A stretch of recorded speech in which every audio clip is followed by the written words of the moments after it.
y'all, my name is Jayla Bailey and I teach at Sylvan Hills Middle School. I am currently an 8th grade math teacher as well as the STEAM coordinator here at Sylvan. All right, so today I'm going to show you all how I use Book Creator in my classroom and as the STEAM coach. So in Book Creator, this is actually something that we have inside of my backpack. So you just log into your backpack and you click on Book Creator APS. You'll sign in here, and what I love is, it's already available. There's templates you can choose from. I use this for both math. I use this for STEAM. And there's so much of a variety of how you could use this in your classroom or even for your school.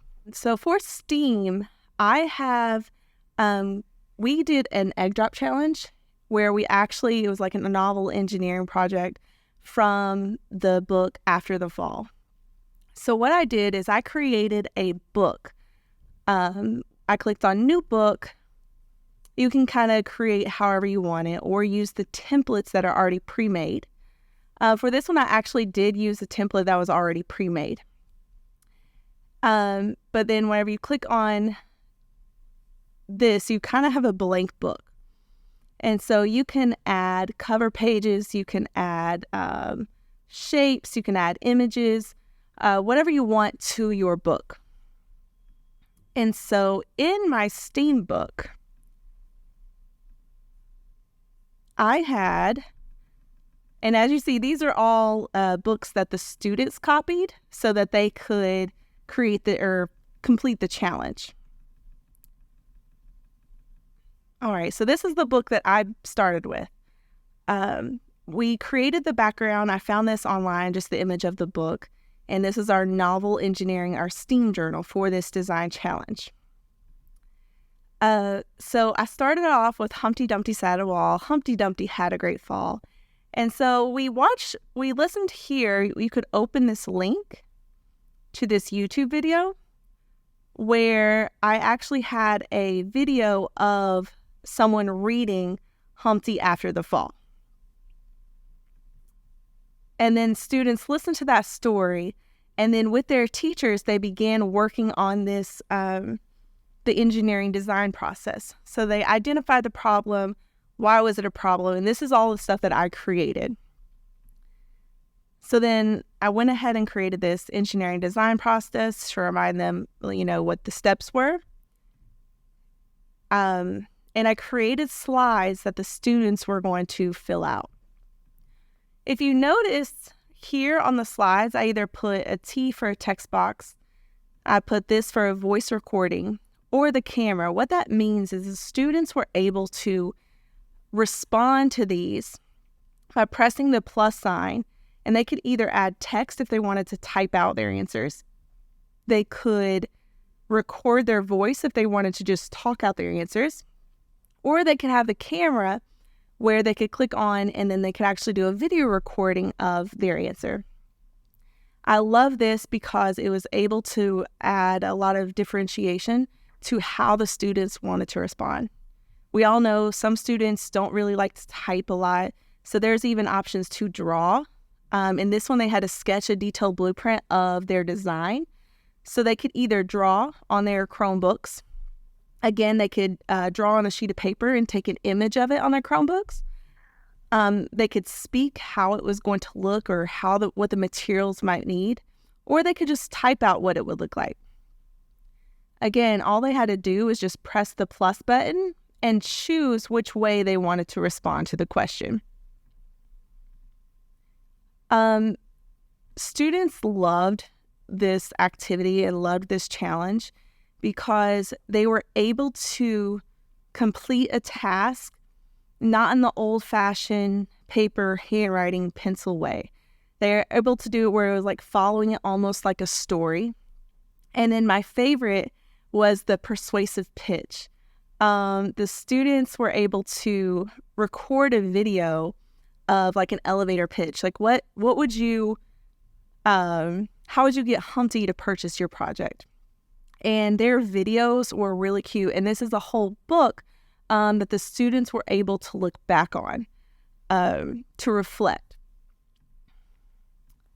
All right. And then the last, they did like character reviews, were really cute.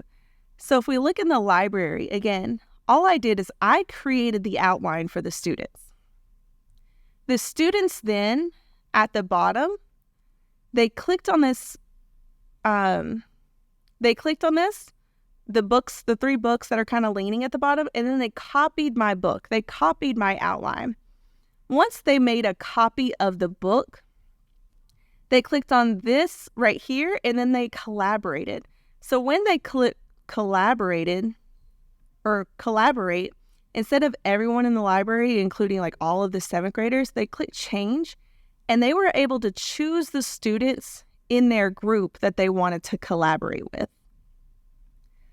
So if you notice, if I go over here, this one group, this up here means that this group was collaborating. These were the students that were in this group. I could click on their book and I can see how they participated and how they completed the project. All right. And then I also use Book Creator in my math class as well. So the way I used it in my math class or in my algebra class is I created almost like a, as we're getting ready to prepare for milestones, I created almost like an outline of this modeling and analyzing quadratic functions unit.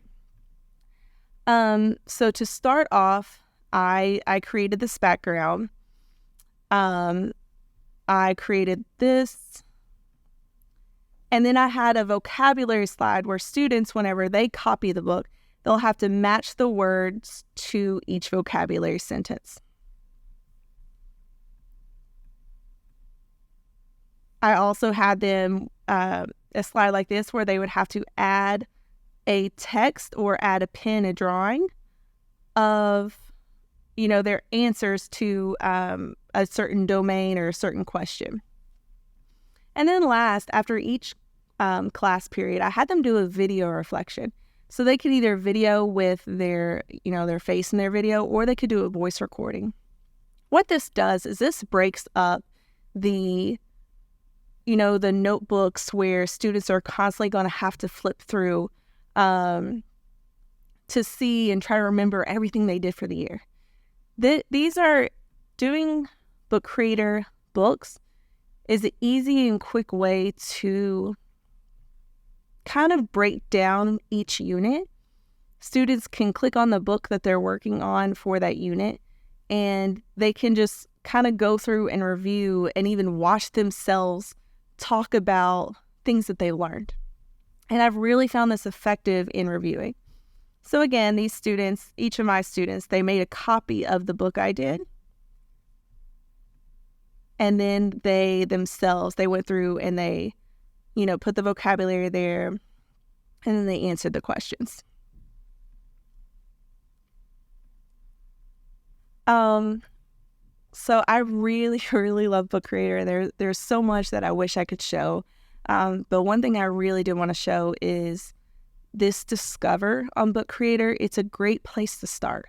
So if you're kind of confused on how in the world can I use this in my classroom, in my 2nd grade classroom, in the world can I use this in my 10th grade classroom?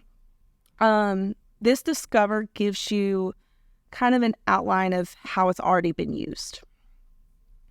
So these are your libraries, but if you go to Discover, here are student templates that were already there. As you see, there's literacy, ELA curriculum, there's STEM. This is what I used for Book Creator.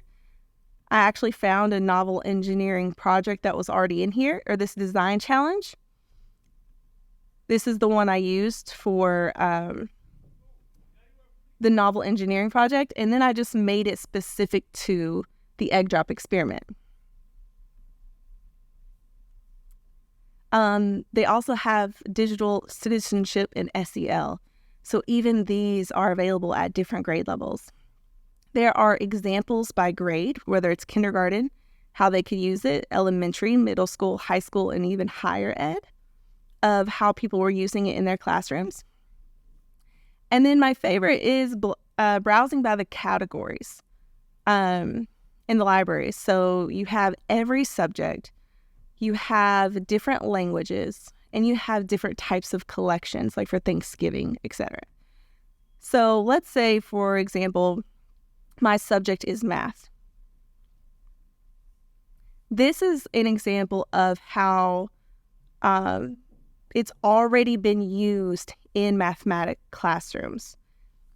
This right here, linear equations, is the one that gave me the idea for my book.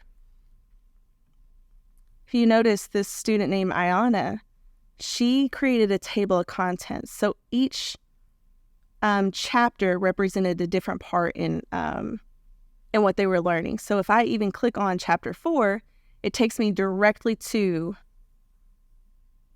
that point and a slope. And then it's how this works. There's examples. And this is just going to be a great way for students to review, a great way for students to study, and a great way for everything to kind of be in one digital place.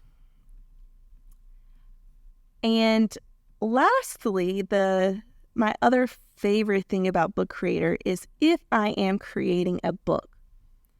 Let's say if I go back to my After the Fall challenge, or let me go back to my quadratics book. I could, if I want to add another page, I could add, and there's all different types of pages you could add. I'm just going to add let me add a blank page. If I click on this plus button up here, and then I click on more, I can also attach Canva to this. So we know we all love Canva as educators. So I can go add, I can click on Canva. That's going to automatically take me to my Canva account. And let's say I have something that's uploaded already, or some kind of design that I've already created. Let's pretend like this is a design that I created. You could take this and then you could add it to your book. This is just something there it is. I highly suggest Book Creator. I highly suggest you check out. If you don't know where to start, please go through and then you go to Discover. Check out some of these templates that's already provided for you. Book Creator is a game changer, and it can be used whole school. It can be used in your classroom as well for any grade. And that is it. Thank you all so much. I appreciate you. My name is Jayla Bailey, and I'm from Sylvan Hills Middle School. I am the 8th grade math teacher and STEAM coach.